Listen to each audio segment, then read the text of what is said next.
extra pressure after the result in the first game that was such an unexpected win for Australia. Is that fair? Do you feel any additional pressure now? Me? As a team? Does it look like?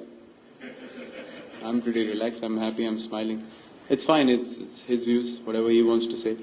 And sorry. Yeah, go on. And just one on Mitchell Starc. You talked a lot about him before the first test. On this sort of pitch, is he going to be even more of a threat? I don't think so. There's going to be any extra,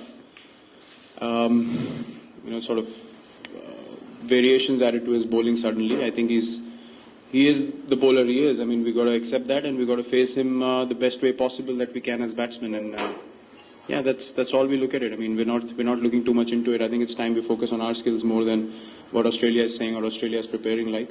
I know these mind games and these press conferences are something they're very good at. So we're still going to play the cricket that we've played in the last 2 years and see where the series ends in the fourth game. I think losses like the ones in Pune and Gaul galvanize the team much better. I think it's an opportunity to understand what are the things that we still need to work on.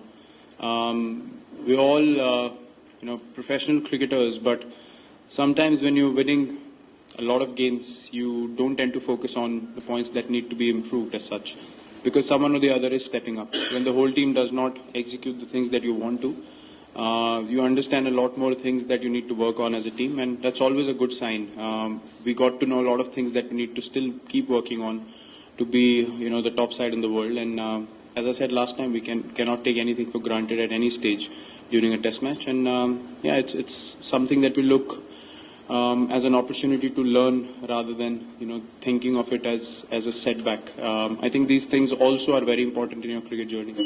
People start criticizing the team, or are you happy that the team has set such a high standard that just one slip here and there and people start talking? Well, I felt this sort of strange energy that some people were quite excited about the fact that they had something to write about the team after 2 years. And the pitch came into contention, and the players' mindset and skills and pressure and whatnot, everything came into contention. So it's fine. I mean, some people would have made more out of their jobs in those few days, I guess. But us as a team, we never got excited by praise. We don't focus on criticism either. What we focus on is what we think of each other as individuals in the change room, and the respect that we maintain there inside the dressing room. We take losses together, we take wins together, and that's how we move forward as a team. And that's one reason that we ended up having that streak, which we didn't expect, honestly. I mean, it became a streak, eventually. But our focus was always to win games, every game that we play. And the focus remains the same. It doesn't matter whether we lose or we win. It's the way how we play. And last game was a disappointment in the way we played. It wasn't more of the result. We've lost before, but we've lost, fighting hard. But when you don't have enough intent during the game and you lose the game, that's when it hurts you. So I think that's all that we made of it. The comments or the headlines don't matter to us. They never have, and we don't base our cricket on that. So. In terms of fitness, and have you had a thought about the combination? Hardik Pandya is not available for selection. He has a niggle in his shoulder, and so he's not fit to be available for selection. Rest of them are. And what was the second question? Sorry. Combination. I won't let it out right now. But we do have 2 or 3 combinations that we're looking at. Not one set pattern, and we'll see accordingly what fits best for this kind of surface. Jayant Yadav coming along, you think has he grown, or is there a temptation to play in Kuldeep Yadav? And we generally, since we spend 1 or 2 hours watching you guys practice, it seems like Bhuvneshwar might replace Ishan. So what are the thoughts on this, especially first Jayant first? And again, these are perceptions. I mean, we have our ideas that we will address as management and go in with the best combination possible. Jayant has been outstanding. You can't put too much pressure on a guy who's just played 1 series. And he's been brilliant so far. I mean, the way he's grabbed his spot, it's been outstanding. He's a very intelligent cricketer. Obviously, all of us go through the grind. We have good games and we have bad games and we have off days as well. So I think Pune wasn't his best game. And I won't sit here and judge because he's played only a few games. But he knows how to, turn things around and how to get back into that mindset of how he started in his first series. And I'm sure he'll get back into that zone. As far as the combinations are concerned, again, we are throwing in a lot of options that, eventually we'll come to a conclusion this evening. What is the 11 that we want to go with? But yeah, there's all kinds of possibilities. Tomorrow might be a few surprises as well.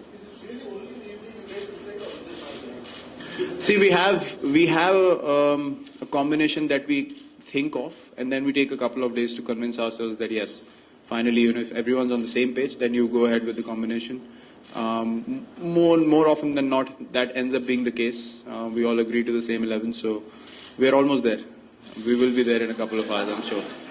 Where they've had to bounce back from a loss at home, and you've sort of suggested that it hasn't been, it's not a big deal, and it's sort of, is it still though really business as usual at training this week, or have you noticed the players being sharper in the way that they've done things? Like, has their effort been any more, or is it just as it always is? No, we don't necessarily push people to practice in different ways, because every individual has their own way of preparing for the game. But in terms of mindset, yes. We have made a conscious push to go out there and express ourselves, without thinking what if. If individuals want to play their natural game, they should. They want to bowl a certain way, they should, not thinking about the outcome necessarily. So, as I said, there won't be any hesitations from here on till the end of the series for sure from our side, and that's something that we've addressed. Practice has always been similar, whether we won or we haven't. That's how you become consistent as a team, when you practice consistently as well and repeat the same things day in, day out, and that's how you become a consistent side. And we've been able to achieve that, so we have a set pattern of practice that we always execute before every test match, and this time is no different. But yes, when you lose because of lack of intent, obviously those things need to be addressed, and we have done that. From a winning position. From then on, the great run continued. It was a great fight back from 0-1 down to 2-1. How important is the example of Gaul in run-up to this particular test match? Or how inspiring it would be? It was basically a scenario where you look at the situation differently. It's similar to how you go into bat or when you bowl. You try to break a partnership by taking 3 wickets in a spell. You perceive the situation differently than other guys in the field, and that's why you can make a difference. Similarly with batting, a situation might look very difficult, but if you believe that you can win from there, things start happening. So I think we believed as a team from there on that we can win the series from that position, and I think we have more experience and more belief right now in the team than we did back then. So I can assure you everyone's taking this as a massive challenge, and everyone's raring to turn things around in the series and play the kind of cricket we all know that we can play, and not take a backward step at any stage. In the England series, Joe Root made 100 in the first test, but in the next 4 tests, he made 4 50s, but not one really match-changing innings. Given Steve Smith's record against India, it's 500s in 5 tests now, how important is it that you stop him scoring big if you have to win this series? Well, our focus is not only on him. I think the whole team has to play well against Australia to win a test match. That's something that we've identified, and we're not focusing on one player at all. As I said last time, if we don't grab onto our chances, it doesn't matter at the end of the day, how many runs someone ends up scoring. It's basically what we had in our control. We did not execute that. So we're not focusing on one player only. The whole 10 wickets have to be taken twice to win a test match, and that's something that we already know. Not ideally like to announce the combination of the team, but yesterday Anil Kumble hinted that he would like to go with 5 bowlers. Would you like to go with the same idea, and nobody has questioned you about the nature of the wicket of this particular ground? Did you watch it?